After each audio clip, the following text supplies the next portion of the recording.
नमस्कार, मैं डॉक्टर हेमंत शर्मा। आज आपको बताने जा रहा हूँ पेप्टिक अल्सर डिजीजेस के बारे में।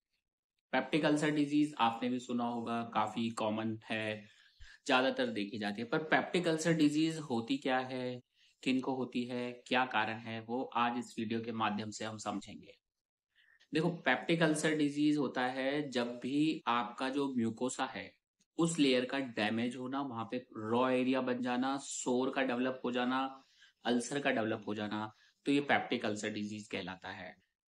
ठीक है, इसके बहुत से कारण हैं। जनरली पेप्टिक अल्सर डिजीज हमें देखी जाती है स्टमक में और ड्यूडेनम में। ड्यूडेनम में भी जो मोस्ट कॉमन पार्ट है वो फर्स्ट पार्ट ऑफ ड्यूडेनम है। Overall peptic ulcer disease first part of duodenum में कॉमन है।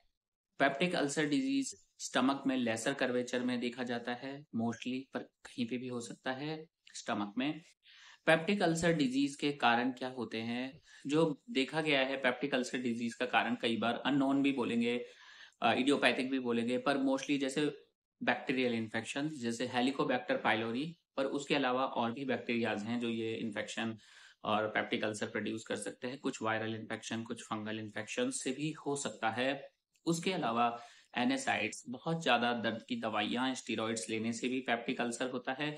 जो लोग अल्कोहलिक्स हैं उनमें भी देखा गया है, या फिर कुछ लोग जो स्मोकर हैं, टॉबैको च्यूअर्स हैं उसमें, या फिर फैमिली हिस्ट्री पॉजिटिव है तो पेप्टिक अल्सर डिजीज देखा गया है। ठीक है, उसके अलावा कुछ रिस्क फैक्टर्स भी होते हैं पेप्टिक अल्सर डिजीज के। ठीक है, अब हम बात करते हैं कि पेप्टिक अल्सर डिजीज में दो तरीके का हो गया है, गैस्ट्रिक अल्सर, एक ड्यूडेनल अल्सर। जो गैस्ट्रिक अल्सर है वो कैंसरस कॉज में भी कन्वर्ट हो सकता है, कैंसर में भी चेंज हो सकता है अगर इसको ट्रीट नहीं किया जाता है तो। रिकरेंट अल्सर हो तो, या परफोरेशन, छेद भी हो सकता है। उसके अलावा ड्यूडेनल अल्सर कभी भी कैंसर में कन्वर्ट नहीं होता है, रेयर चांस है। अब गैस्ट्रिक अल्सर है या ड्यूडेनल अल्सर है, इसको कैसे डिफरेंशिएट करते हैं। अगर आपको खाने के साथ ही दर्द हो रहा है तो ये गैस्ट्रिक अल्सर है। गैस्ट्रिक अल्सर में वजन कम होने लगता है, इंसान पतला होने लगता है, खाने का डर लगने लगता है खाना खाने से।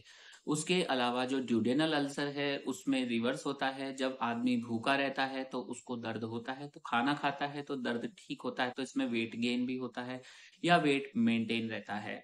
ठीक है, तो ये जो अल्सर्स होते हैं generally blood group O positive वाले लोगों में देखा गया है ज्यादातर।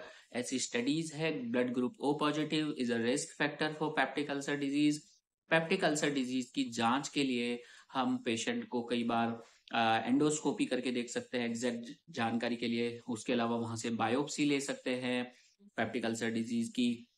और अगर एच पाइलोरी पॉजिटिव है तो HP kit, H pylori kit का कोर्स कराया जा सकता है। रेजिस्टेंस केसेस में और अच्छा एंटीबायोटिक दिया जा सकता है। कोई एनएसाइड्स पे है तो उसका पेन किलर कम किया जाएगा।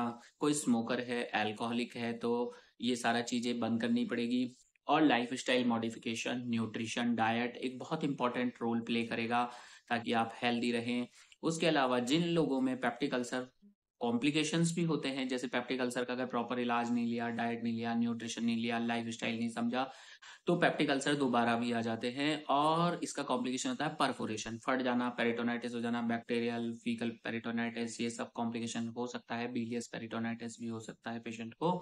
उसके अलावा ब्लीडिंग हो सकता है, पेशेंट सेप्सिस में जा सकता है। तो इन सब खतरों को रोका जाए, कैंसर भी एक कॉम्प्लिकेशन होगा, रोकने के लिए अगर बहुत ही ज्यादा सीवियर डिजीज है तो सर्जरी, ऑपरेशन द्वारा ठीक किया जाता है। ऑपरेशन कई तरीके के होते हैं, छोटा या स्मॉल अल्सर है, बड़ा अल्सर है, ड्यूडेनल अल्सर है, तो उसके अकॉर्डिंग डिफाइन होता है। और अगर आपको भी पेप्टिक अल्सर है या ऐसे सिम्टम्स हैं जो मैंने इस वीडियो के माध्यम से बताए हैं, तो व्हाट्सअप नंबर मेरा इस वीडियो के डिस्क्रिप्शन में रहेगा। कृपया डायरेक्ट कॉल ना करें, व्हाट्सअप पे जाएं, मैसेज करें और अपना अपॉइंटमेंट बुक करें। वीडियो अच्छा लगता है लाइक करें, चैनल पे नए हैं सब्सक्राइब करना ना भूलें, और ज्यादा से ज्यादा इस वीडियो को शेयर करें। ये एक ऑथेंटिक नॉलेज है जो मैंने सिंपल लैंग्वेज में आपको समझाया है, एक लेमैन लैंग्वेज में समझाया है, जो कि आपको समझ में आ सके, पेशेंट ओरिएंटेड है। ठीक है, तो इसका treatment medication, diet, lifestyle changes, smoking cessation, alcohol cessation, उसके अलावा nutrition, yoga, meditation and exercises, ये सब रोल प्ले करेंगे। Thank you, good day, good bye.